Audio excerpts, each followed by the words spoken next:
Hello, this is your host Todd Lewis of the Praise of Folly podcast. Today I'm joined again by Logos, and we are here to discuss the rise and fall of CHAZ, but specifically within the interpretive framework that we discussed 3 or 4 months ago in the episode entitled Diversity is Not Our Strength.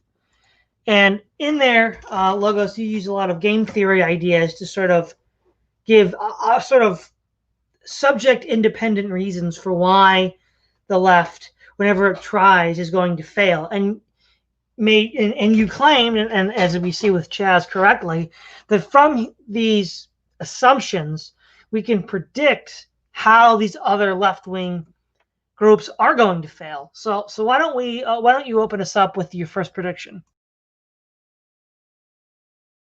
Yeah, I guess the first prediction is just starting with the basic tenets of a government. So the idea is, whatever the left says about borders, the police, and all the other things they talk about, if the left control the government, one or two things is going to happen.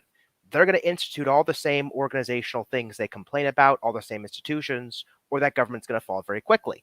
So if you look at what happened with CHAZ, right? So the same people that shout no border, no wall, no USA at all, the first thing they do when they start up CHAZ is build borders. Why? Because they're immediately faced with a military threat of somebody coming to kick them out if they don't want them. Whether it be the police, whether it be far-right protesters that they're afraid of, like the Proud Boys or, somebody else, they definitely enacted walls. They definitely marked off their territory from the surrounding territory. Now, if it's anybody to expect not to do it, it's the very people you'd think say that borders are racist in the first place. But you can't help but do it, because if you're a country that doesn't protect your borders and kind of delineate you from somebody else, you're just asking to be conquered. And they know it. Everybody knows it individually. The next thing I predicted was the necessity of a military, law, order, police, and so forth. Now, this one's a bit tricky because not everybody on the left agrees with this case about guns, right? But plenty of people on the left are say ban guns, civilians don't need guns, so on and so on and so forth. But what's one of the next thing we saw happen, right? Once the left put up borders, they got a bunch of other people with guns to defend the borders. Not only did they defend the borders, but they policed the interior of the location. There are plenty of videotapes of, people, beating up guys for graffitiing over the people's graffiti. We saw a videotape of them, grabbing like a preacher or somebody and, hassling him in the street a bit before throwing him out of the place. And so this whole idea that, police are racist, police uphold the status quo, police uphold institutional, bias against, minority people, things like this, the left played itself out of its very own society. If you look at the society, founded by these left-wing people and all these left-wing people, the like idea, flock there, who would be the minority in the society? Well, it's going to be right-wing people, preachers, other people they don't like. And how did they treat the minorities within that society? Well, they expelled them. So, the idea of police to maintain a status quo order and a government that does what the government's supposed to do is something you would predict in a functioning society. And lo and behold, they did it, even though they'd predict that, or they claim that the fact that we do so is just by definition immoral. But it's just another thing they just cannot help with themselves but doing for a society to function properly. We could go into all the other minor details too, just for fun, about the garden they tried to grow and things like that. Yeah, we're gonna do that for sure. But the biggest thing is just the big stuff. The big stuff. Are borders racist? Then why do you have borders? Are police racist? Then why do you have police? Should minorities and diverse opinions be protected in a society? Well, why are you having people hassle a bunch of people that, aren't left-wingers and stuff in your society and basically throw them out? I mean, all these things we think a society does, they do them while protesting about them. So it's just a fun irony. The question is then this: to which extent were these people just straight up bad actors right out of the gate that never really believed what they were saying about all this stuff? And how much of it are essentially naive, clowns who realize, oh crap, you mean we actually got to do this? I think it's a mixture of both. So you can see shades of both in the population. It's just a question of how much within the population and who's calling the shots. So you can tell that some of the people that really know what they're doing in the left, like, started saying this stuff immediately. We need a perimeter. We need people with guns. We need infrastructure. And they kind of knew what they were doing. But then some of the other people on the left that were also there were just clueless. I mean, when they tried to grow their own garden, when they would try to, procure supplies and get things going, they called themselves an autonomous zone and ended up begging everybody else for supplies, things like that. So there's a sense in which they are naive children and just don't know what it takes to run a civilization. There is a sense in which they kind of know the basics of how things need to work, but it could be a different group of people. So I think there's two shades of left here that are kind of unlikely bedfellows for the moment, but I don't know how much longer that alliance will last. You've got kind of the old school Marxist, materialist view of history left. And I think when push comes to shove, it's those people who've been trained in that manner kind of know what makes civilizations work because they look at history under the guise of material conditions.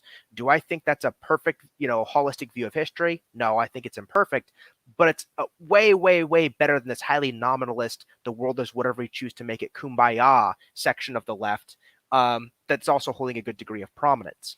And so I do think that the latter position on the left is kind of parasitic on the former, but so long as the former lets the latter run things, they're going to kind of inherit the naivety from the top down as far as whatever thing they're trying to build works. So I think it's both. Yeah, it probably is both. I mean, a classic example of this is there was that incident on Twitter where there was a shootout, and then two guys got shot. One guy ended up bleeding out on the street, and they called for paramedics to come in, but none of the paramedics went in because they said they weren't going to go in without police protection. And he literally started crying on this video he uploaded to Twitter saying that the paramedics killed this guy, and everybody was like, "No, you idiot, you killed this guy." And they can't even figure that out. Well, right. I mean, yeah, it's hard to. I mean, they should be able to figure it out because I saw another videotape on the stream where you had an active shooter, and basically they were running around trying to get everybody else to kind of run to shelter until they can figure out what's going on, right? And just think about this. It's like you have a paramedic, you're not trained for armed combat, you're going into a situation where an active shooter might still be present, you could still be a target. Never mind that you're going into a place in which, there's open hostility to police and other institutions. And so how can you guarantee yourself safe passage, even absent the known unknown like an active shooter? It's just a recipe for disaster. But more to the point, I mean, this goes back to the naivety of the people running the show. It's like we want to be an autonomous zone, but we demand the paramedics from the bigger country we want to be autonomous from to help us out. I mean, it just, I don't know. I guess I would hope this is a lesson learned for some people about what kind of complex systems go into running a society, but I think I'm hoping for too much. I think so too. And we absolutely have to get to the garden. That was such a dumpster fire. It's not even funny. I couldn't tell if some of these tweets I saw were memes or not. It said CHAZ garden, and it had a picture of the dude playing in the garden, and then it had this 2 months later, it started to grow, and then it said a year later, and it had one of those mouse posters with all these bumper crops, and I'm like, I couldn't tell if that was a joke or not, because if it wasn't a joke, that's lunatic. I mean, they didn't even plant it in actual soil. They put the soil on top of cardboard. Exactly. And I think this is a place where we should zoom out of CHAZ for a second and just go to the more the bigger picture problems here. Nationwide problems. Many of the left just don't understand at all what it takes to make a rural system work. Not even a little bit. You always bring up that funny post where Kyle Kalinske is flying in the plane. He looks down and it's farmland. He's like, "Whoa, what's going on there? Never seen that before." Now that's just a haha funny. I mean, he probably has some slight general understanding of what a farm is, but it's kind of symbolic. I mean, there actually was a post on Twitter, some leftists being like, I forgot exactly what he said, but it was something very disparaging against the rural Americans. Like, yeah, we'll move in and take your stuff or whatever. We don't care about you. We'll grow our own food or we'll buy our own food or whatever. But just a very dismissive attitude toward rural Americans in general. And it just goes to show that they take so much for granted being in a city that they have all this food. It's like that meme, right? Where does the food come from? Well, it comes from the grocery store, right? And I seriously get the impression that that's how these people think. The idea that they're going to take this tiny little plot of soil and make a community garden out of this little plot of soil that would serve hundreds of people in that vicinity is just madness. It's madness. They weren't even growing the right stuff if they wanted to try it, but they just didn't have the land. They didn't have anything else. You can just get a sense that that's how these people, honest to God, actually think agriculture works. Yeah. From the craziness there. And that shows a very, very big dysfunction in our society that actually I think we need to be taken care of. Oh yeah, totally. The other element too is that when I followed our CHAZ and the Twitter CHAZ update, there are like two themes that I saw going along with CHAZ. One is there were people that were trying to do quote unquote something revolutionary, but a lot of it was just a bunch of hippies and stoners that wanted to have another Woodstock. And I would read like on the CHAZ Reddit that they would complain, the more radical elements, that it had been taken over by a bunch of party animals. And this is something we've talked about a lot before. The social degeneracy that the left has embraced is not revolutionary. And in fact, we saw in real time in CHAZ, the revolutionaries, they didn't use the term degenerate, but they were complaining about these degenerate people that were hijacking the revolution. Yeah, well, no duh. Degeneracy is not a revolutionary action. Right. And this goes to another one of the things we talked about in the diversity part, not the game theory part about government, but the game theory part about just diversity of coalitions, right? One of the big problems the left has is the abolition of hierarchies and standards. Now, I can understand if they want to make a critique that maybe things are too harsh. I mean, me and you have this discussion all the time about like how strict the work week is, how nice that blue laws were, and that people couldn't work on Sundays. Sure, it can be used for church, it can also be used for family time and whatever else. There can be something to be said about a work culture that's too workaholic and too nose to the grindstone to really appreciate civic life and family life and all the other balanced things you need to be a whole citizen.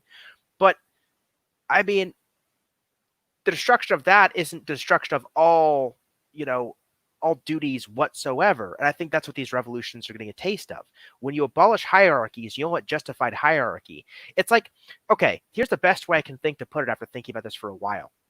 Whenever left-wing people often talk about justified hierarchies, what they think they mean is, oh, we should run a hierarchy that I could justify to myself.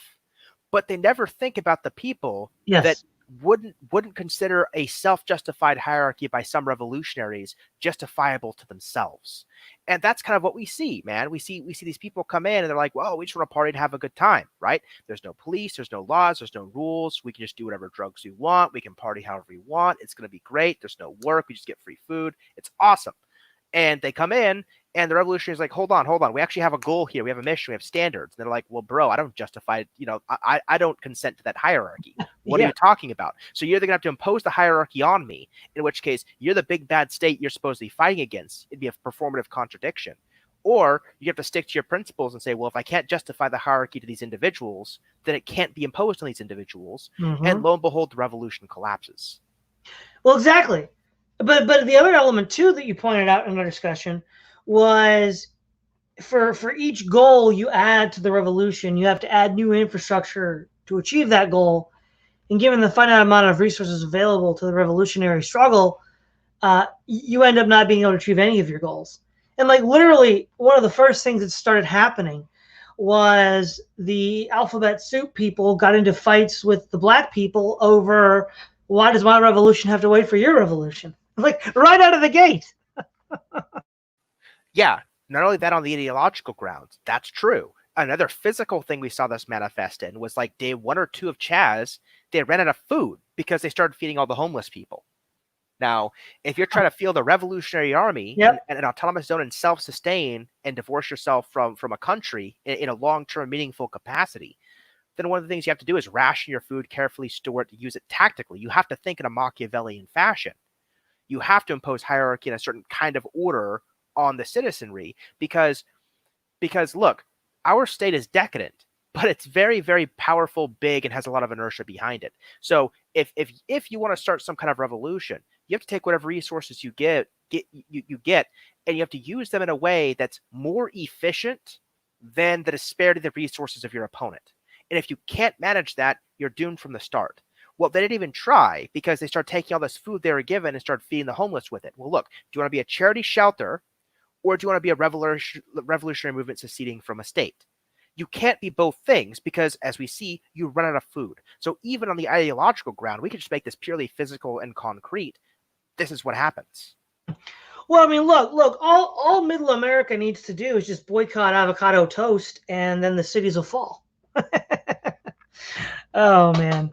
But yeah, literally everything that we talked about happened for the reasons we said it would happen. And you know, the thing about quote unquote infiltrators is, this is the classic left wing tactic of accusing people of being, spies, wreckers. It didn't work because we failed, right? It's never the party's fault. It's never the revolution's fault. It's never the participants within the revolution's fault.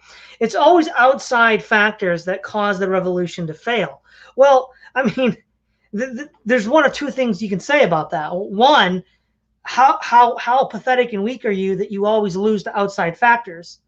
But then two, are you delusional? You don't live in a vacuum. There's always going to be outside factors. You better figure out how to deal with them.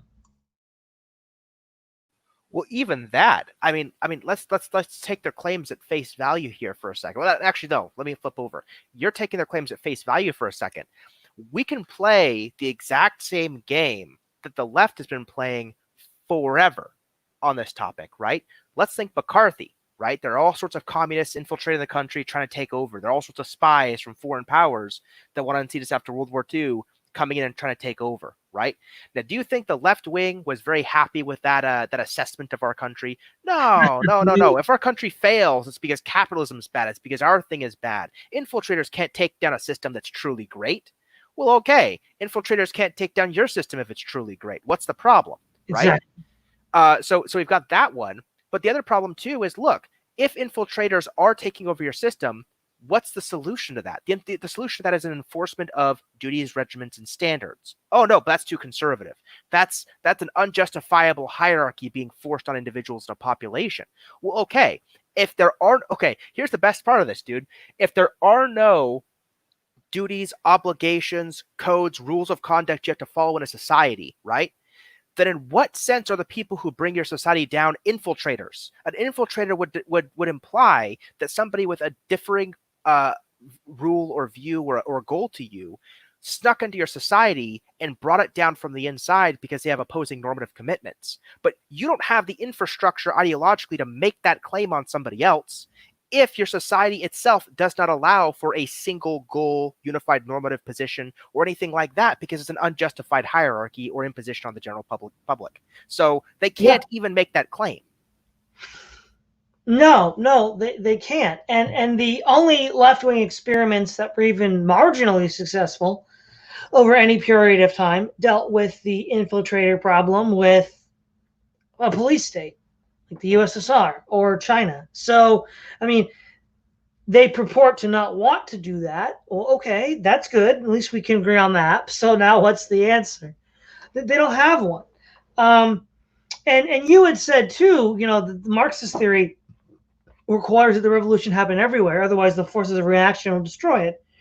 And it turns out the forces of reaction happen to be the woke lesbian mayor of Seattle. But yeah, I mean, it was a localized event, and therefore it failed. So we were right about that too. Exactly. Now, I would say, I will play a little devil's advocate for the left here. Note that just because, the Seattle mayor is like a woke lesbian or whatever, she can still be a neoliberal, right? I mean, Seattle is very, very, very beholden to Amazon, to the Chinese developers that own a huge swath of property in the city, the business owners that pay taxes, so on and so on and so forth. I mean, the government's going to be getting an earful of lawsuits from all those businesses that were dealing with CHAZ for the duration that they were. But they have a lot of other interests, which left would call neoliberal. So, I mean, this is actually a big thing to note here. And this is one of the problems of diversity. So Cornel West was on CNN, I think 2-3 weeks ago. Time's been flying by recently. And he was talking about the problem of black faces in high places. The idea that the neoliberals have been trying to solve the problems or smooth over the problems left has been talking about by just putting diverse people in places of power. So it's like when Ben Shapiro talks about Black Lives Matter railing against the black president, the black governor, the black attorney general, the black blah, blah, blah, blah. They go all the way down, right? And Cornel West would agree with Ben Shapiro and say, yeah, brother, you're right. We do have all these black faces in high places, but the problem is an ideology. And this is where the idea of internalized racism comes in. This is where the idea of, neoliberal comes in.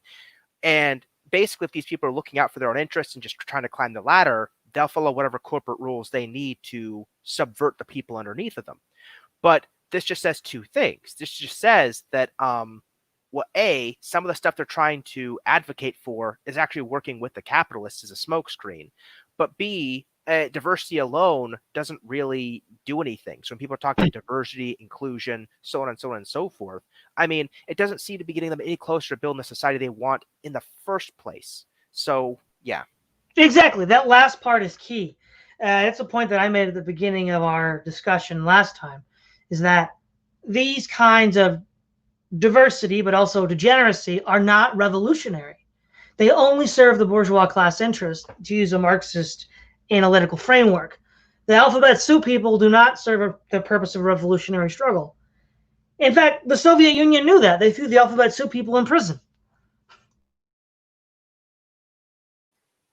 Yeah, I don't know that much about the Soviet Union, but it sounds interesting. I mean, it sounds like the Soviet Union was facing some of the same problems we're seeing now, and they solved them in ways that these people disagree with. But we saw in CHAZ they just couldn't solve the problem. You either have to pool your resources toward a goal or just stretch out and dissolve, basically. So, well, yeah, and I made this statement to Keith a while ago. If you're a part of the alphabet soup crowd and you have two choices, you've got a corporate recruiter who says, let's say they are cynical, and then you're just going to be the face in the high place, but they offer you everything. You get your month, you get your freedom from any sort of attack, because you can just hide behind your identity. Or you have some revolutionary saying, hey, man, we're going to be in the trenches for 20 years trying to bring down international capitalism. What choice do you think Mr. Alphabet Soup is going to choose? Yeah, I mean, that's basically a rhetorical question. I mean, this is a thing. This is a thing that always drives me nuts, right? Many left-wing and quasi-left-wing movements, I mean, even libertarianism and so on, understand that people fundamentally try to look after their own self-interests. And so this idea that we can all just drop our self-interests, come together for the good of diversity or the good of inclusion, or the good of whatever, and that bad actors aren't going to immediately just take advantage of this and try to use the structures for their own ends once they get the power, it's just baffling. It's like, look, let's go to the very, very root of your theory. What are people? Oh, they're self-owners. Okay, great. So that actually means something. There's a self-subject that owns their body, owns what they do with their body, so on and so on and so forth. Right. Well, do you think these people are rational or irrational? Well, if they're irrational, then what's the problem with unjustified hierarchies being imposed on them if the hierarchies are more rational than they are and actually make their lives better in the long run? Well, if you want to complain about unjustified hierarchies being imposed, well, guess what? You have to assume that people have a certain degree of rationality, and that rationality is going to assume a certain degree of self-interest. Now, when you're looking at a proposed future revolution that might not succeed versus exactly what you talked about, incremental change, while screwing a bunch of their fellow, left-wing people over, but they kind of get what they want, most people are just going to take it. Why? Because they are rational, self-interested, self-owned people that don't want the unjustified hierarchy of these revolutionary constraints forced upon them. They got theirs. Screw you. Yeah. Well, and this actually feeds into a larger analytical failure of the left. Because they only deal with material conditions, they don't deal with human factors. So, for example, Julius Evola, who has been increasingly popularized by dissident right forces, and I'm paraphrasing, said that the quality of the men are what make the system. Bad men cannot make a good system work, and good and quality men can make a poor system work. And so, while systems are important and material conditions are important, what's fundamentally more basic, more important, is what we might call the human capital or the human condition at this given point. And they just seem to be completely unable to even conceive of that. I'd be careful with that because sometimes they do conceive of it. I mean, there's a good reason why some of the eugenicist movements of the 1900s, sprouted from left-wing progressive ideas. And it's because, if we want a materially hyper-efficient society to run with minimal government constraints and whatever, the best you can do is have the most smartest developed individuals running that society. And so then the quest becomes, how do you ensure that your next crop of people are going to be the most developed supermen, basically, to run your society and make it work efficiently without all this need for bothering the general populace and so on? How can you get the most for the most people from the fewest number of, efficient actors, basically? So I think they do consider it, but here's the thing, because everything is ultimately material and because there is actually an active debate in the left about, physical reductionism. Do we even have free will versus, dualism? And can you actually like expand on that? I mean, that's going to bring the debate to some really, really interesting places. Yeah, yeah, it will. And that's, I think, just part of the overall contradiction on the left. And with this materialist bent, which historically the left has embraced, this dialectical materialism, not just Marxist, anarchists as well, um, it becomes really bizarre, right? Because everything that happens just happens due to non-rational physical processes. So what exactly is there to do in the first place? Yeah, exactly. So what I would say is that's one of the big problems that we see with all of that. And then also, again, there's a lot of conflicting news coming out of CHAZ, but the other thing that CHAZ immediately waffled on was segregation. There were the safe places for people of color, segregating them from whites. Well, I thought that America was a white supremacist nation.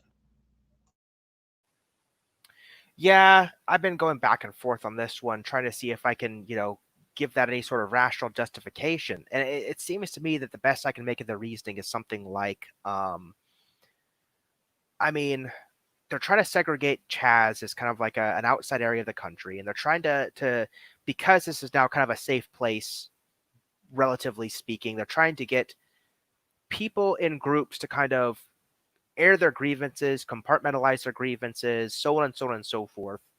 And from that, they can kind of figure out like how best to do things going forward. I mean, the segregation doesn't, I mean, it bothers me, obviously. But it doesn't shock me as much as what really happened after they tried segregating. Did you see that tweet where they were talking about how they're going to set up like a black council and an Asian council and like a bunch of other like sub people to talk about their issues and how to run the society and so on? No, I wish I did. Oh, it was great because the Asian people revolted because the people they had set up on the Asian council weren't representative of all Asian peoples, right? Well, Filipinos need their own, and Koreans need their own, and Chinese need their own, and all these other people need their own. And if you'd given enough time, you would have probably found in the Black Council, you probably would have found like, well, recently immigrated blacks versus blacks raised in America, and then from where did the blacks immigrate, and so on and so on and so forth. Like this thing about representation is it's just like they want everybody on the council to represent their particular life experiences. So even in segregation, it doesn't quite work. I mean, black and white's bad enough, but eventually you're going to get like multiple of these different groups, all self-isolating, self-segregating, and so on and so forth. And eventually, if you let the experiment run long enough, it goes back to the thing you and Keith talked about, where the politics just become like 310 million political parties, all vying for their own interests. Well, exactly. And one of the things, this has been an interesting trend to watch. So when when Saul Alinsky became well known on the right, and he talked about his strategy of people power versus money power. There's a clip where Saul Alinsky says, to a worker, "What if you didn't pay your rent?" And he's like, "Well, you're crazy. I'd be thrown out of the apartment." But he's like, "What if everybody in the apartment didn't pay their rent?" And then the worker kind of gets what Saul Alinsky's going after. But if everybody's these radical individuals, if the personal is political, then Saul Alinsky's strategy becomes impossible. Oh, exactly. And that's one of the things we touched on in our first conversation too. I mean, it's one of the things we predicted would happen is this creep where it's just like we're gonna have grievances based on groups, then groups, then groups, and groups, then groups, then groups. It's just like, how are you supposed to even formalize a set of grievances if the people whose grievances you're supposed to represent keeps compounding in this factorial way every single week? It just becomes an untenable thing. And so instead of a group that's just like, okay, let's take a goal, solve this goal. Let's get another goal, solve that goal. Let's get another goal and solve that goal. It's almost like Zeno's paradox, unironically. It's almost like here are three goals from these different demographics. But before we can solve those three goals, we have to make sure that all these sub goals from all the sub demographics of the demographics are represented. But before we can get those resolved, we have to make sure that these sub demographics and the sub demographics have their goals represented. It's almost like the arrow where before it can reach the distance, it has to go half the distance every time, yes. Right? Now, one way you could solve Zeno's paradox is, with measure theory, to say something like, well, there is a smallest measurable unit of distance the arrow travels all at once. And you have to just take a small subset of things, get these done all at once, and get another one done all at once instead of going first and second and third. But these groups have kind of precluded themselves from that because, again, my revolution shouldn't have to wait for your revolution. And there is no general consensus of well-being that's going to make everybody better off. It's just, no. My grievances first. My grievances will be solved. And so once all these groups, go into that, I wonder if we would have run the experiment in CHAZ for another, I don't know, year. I wonder if it would have devolved into like some hyper-ethnic civil war or something, because it was getting crazy, untenable to think about how to solve these problems for them. Well, exactly. I mean, the part of the problem is because, with this analysis of like the alphabet soup people that you've talked about how the distributist deals with, there's like three different arguments for the trans movement, all of which are contradictory to one another. If there really is no fundamental self, if we're all humans, a bundle of impressions, where we don't even build memories and pasts by accumulated knowledge, then what is this norm that we can start from and then all work towards? Because everything is in flux. Well, exactly. And so, I mean, that's one of the huge problems. And Keith Preston has pointed out how, while he no longer goes to these movements anymore, people who he knows who have said that they always start fighting over these lines. So you're probably right. There probably would have been some sort of like civil war based along, the cis versus the trans, the blacks versus the whites, or whatever. It would have been awful. And yeah, it's just like but I think one of the key things that makes this pitiful is back to the CHAZ garden and some of the comments we had about that. These people really are just children. They don't even know what the day in the life of an adult is. Yeah, and this goes back to one of the other things we said in our first talk, I think, if I remember correctly, that the left works because it's parasitic kind of on systems that already work. And this is true for some of their economic critiques. This is true for some of their, social policies. One thing I bring up about Marxism all the time is while I agree with some of Marx's statements, the core problem with Marxism is that they already assume a firm's up and running. They already assume that a good is produced and in demand, right? So if you ask them, what's the socially necessary labor time for a painting? Well, they can't tell you because a painting is like a unique thing that's not mass produced in an already working system. What is the socially necessary labor time for an idea or a new technology? Well, they can't tell you because the labor theory of value is just meant to model mass production in an economy that's already working, products already being bought and sold. So if the system's not already working, they don't really have a model to talk about the ways in which it's exploitative, needs to be fixed, and so on and so on and so forth. And we're just seeing that play out in more systems, not just manufacturing, but agriculture and other things as well. Yeah, and I think also this is sort of one of the interesting underlying themes of CHAZ. I've said this before to you privately, but given the sort of rhetoric that these people use, I'm beginning to really not see a difference between these woke neoliberals, the radical ANCOM socialists, and the ANCAPs, because they all start from the same premise that identity doesn't really exist. But then it does because we own ourselves. I guess it only exists insofar as we own ourselves, and that everything has to be built around the fact that we are autonomous individuals. I mean, the left will repeatedly say, well, we want to be able to withdraw consent at any moment.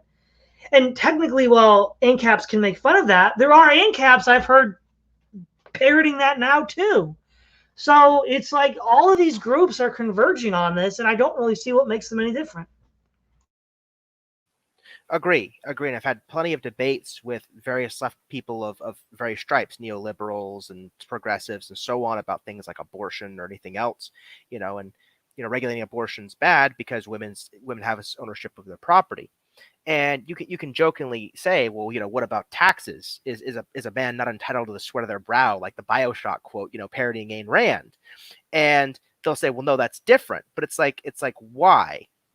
Are taxes for the good of society?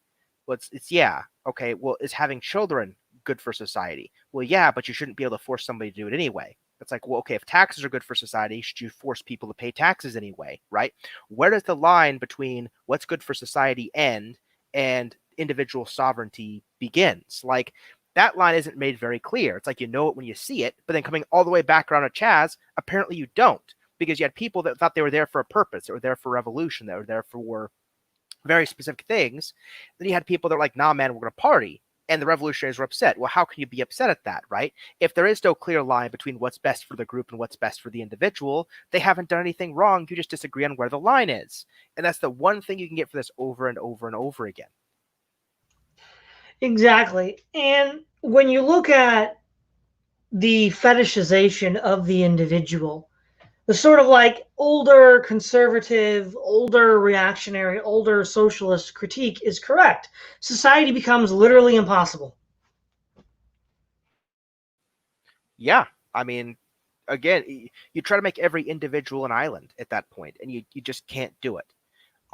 It's like the idea that, one person can't deal with a conquering army, but a whole bunch of people that build cities, walls, fortifications, and so on, they can deal with an army trying to conquer them, maybe. Obviously the country is like 10 times their size and power and whatever else, you're in trouble. But it's better than having absolutely zero chance because everybody's just minding their own business, doing their own thing, and just get conquered one at a time.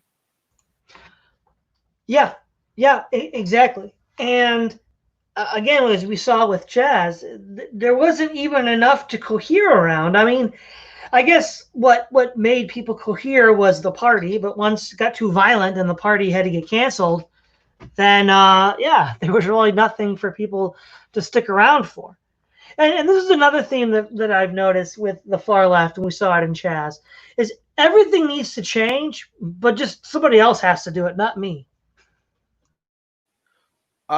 Yeah, everything has to change, but also not like that, right? I mean, we need to fix our immigration system. Yes. Borders are legitimate, but not our borders. We need to abolish the police, and we need to have community policing that just understands people and sing kumbaya and act like social workers. No, but not our police. Our police are dealing with those bad right wingers, So it's not even clear what they mean when they say everything needs to change, right? All I have to do now, they've done it for the world. They've performed exactly the society they want to see for the world. We know exactly what it looks like.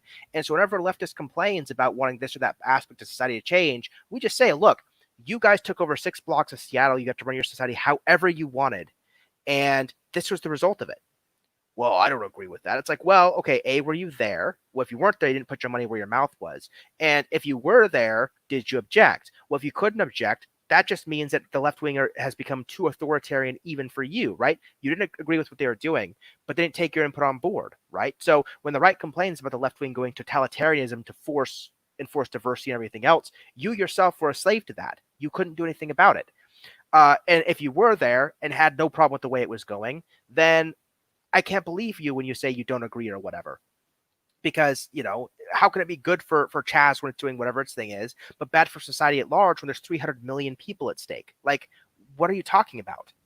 Yeah, yeah. Well, you know what it reminds me of? It reminds me of the contradiction that people like to make fun of George W. Bush for.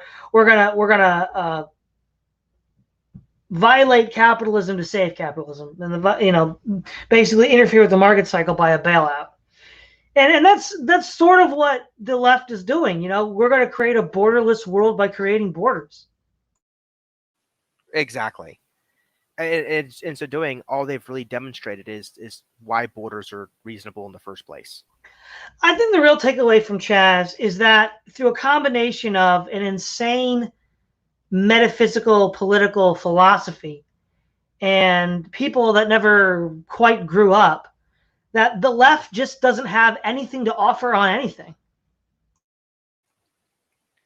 I think that's right. I think that not only that, but what they claim to offer is so internally contradictory, you can't even trust them when they say it. It's not even so much they don't have to offer. It's even the things they claim to be offering, they performatively contradict anytime they get power, to the point where it's like, look, are you really asking for this? Like really? I mean, I don't know. I think if people study this, it should give people a lot of real license to take a look at the claims made by left wingers and just say, listen, you don't believe what you're telling me. It's obvious to everybody. This is the emperor has no clothes moment of the left if people pay attention.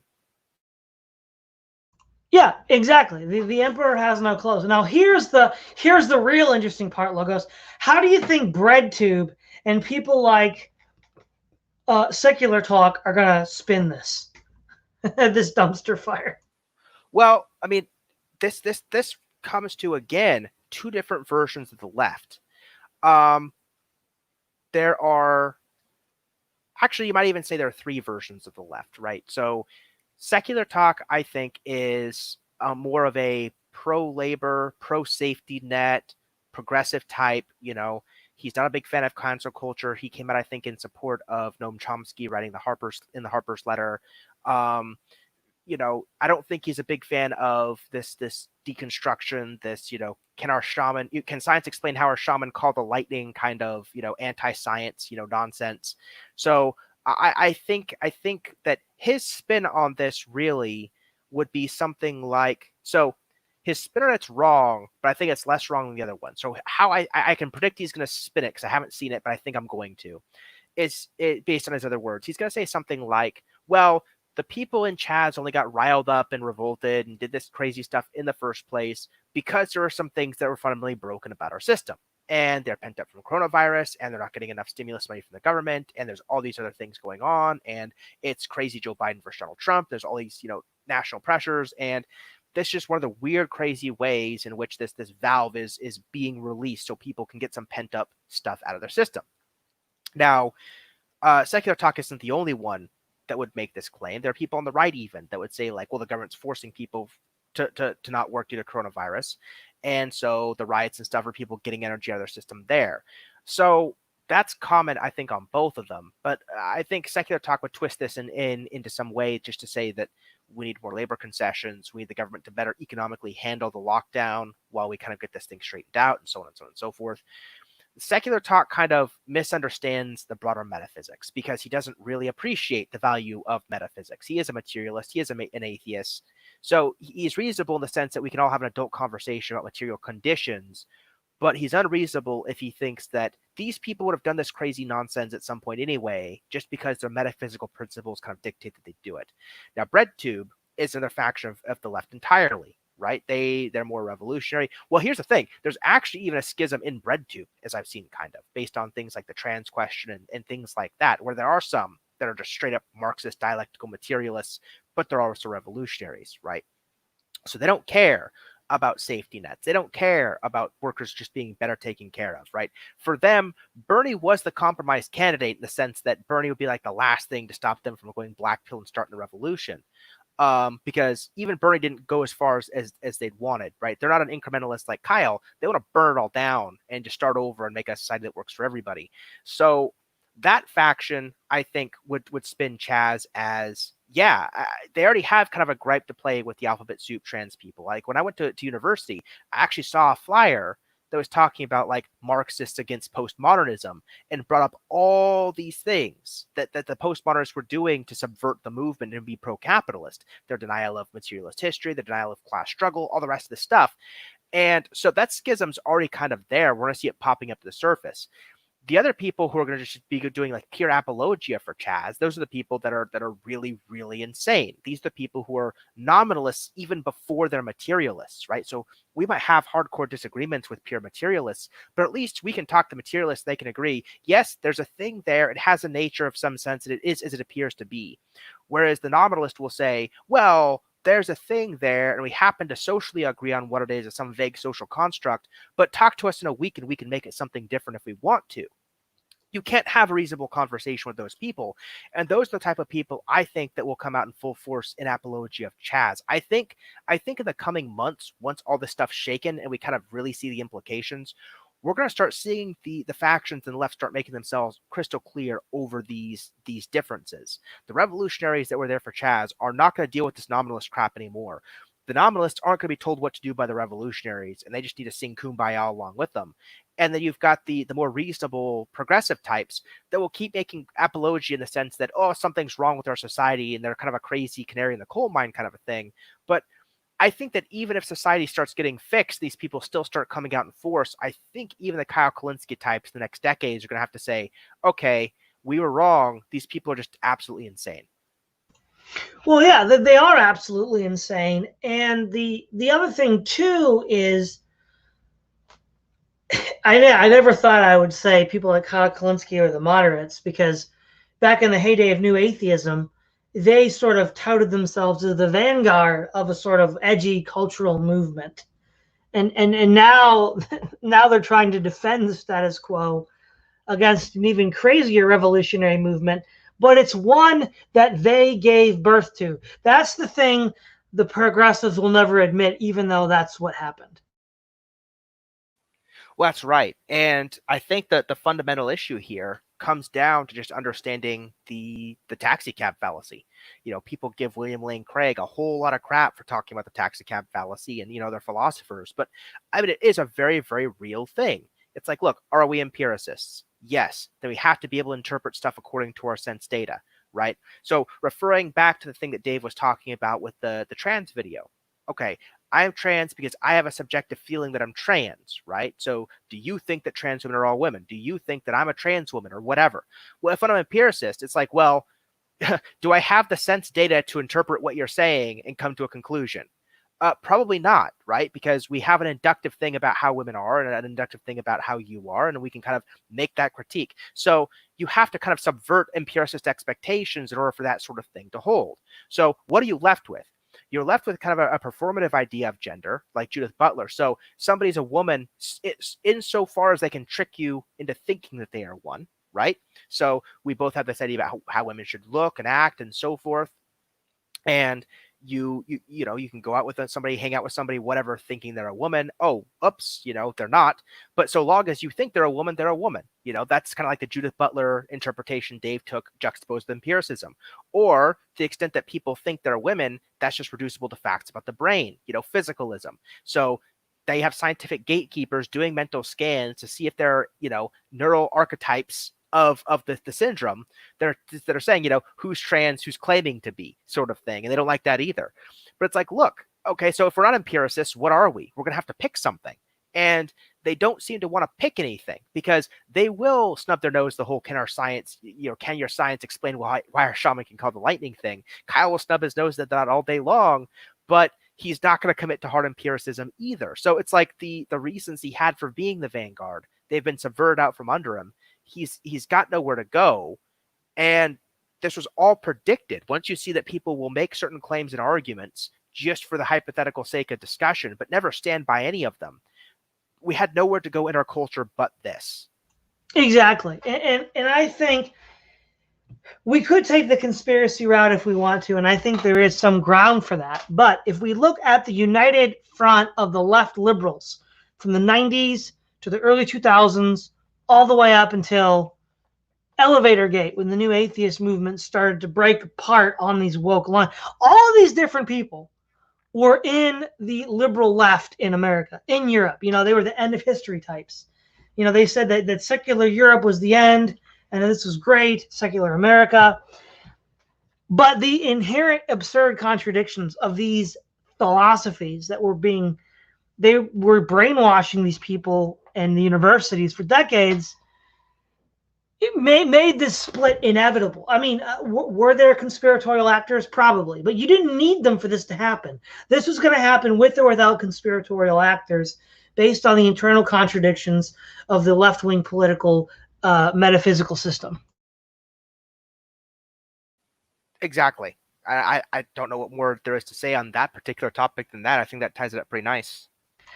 Well, we're nearing the end of the hour. Logos, is there anything that you want to end with before we wrap this up? I could just reiterate a couple of points I made throughout the course of the discussion. I would hope that a lot of people would really look carefully at what happened here in CHAZ, compare that to a lot of the claims the left-wingers, want to make here. Really look at the contradictions, really look at, the things that just don't add up between what they say and what they do. I think, I kind of lean a little pragmatist in the sense that, we can talk a big game about what we think is true, but we kind of think is true according to what we act. Now, I wish that people would do that. I don't think that people are going to do that. I think that people are going to take what the news cycles give them, take what their own individual things give them. My hot take is I actually think, so a lot of people thought that the right wing would go crazy on CHAZ, first. I think that my hot take here is I kind of predict a civil war happening in the left over all the things CHAZ wanted to do and never could do, rather than a right-wing battle on the left over CHAZ. I think that the neoliberal pressures on society will keep that from happening. I think that it will be the left-wingers kind of having a shadow civil war among their own groups in response to this.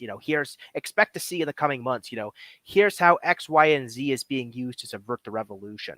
And I think that's the thing to look for. If the general populace got involved and really started looking at this, things would clean themselves up a lot faster. I don't think they'll do it, but I don't know if the left can be stable. Now, how good is that in the long run?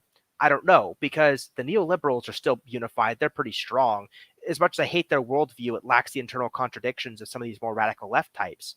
And so while the radical left is going to be collapsing on itself, Joe Biden and the people that would run his administration are still making deals with Silicon Valley, still trying to figure out who can control the flow of information, still doing all these other things. So it's not like the left is going to be hurt by this. Again, there's so many different factions of left.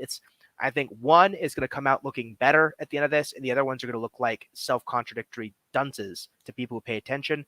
But that doesn't leave everybody else necessarily better off. All right. Thanks, Logos. This is it was a pleasant conversation.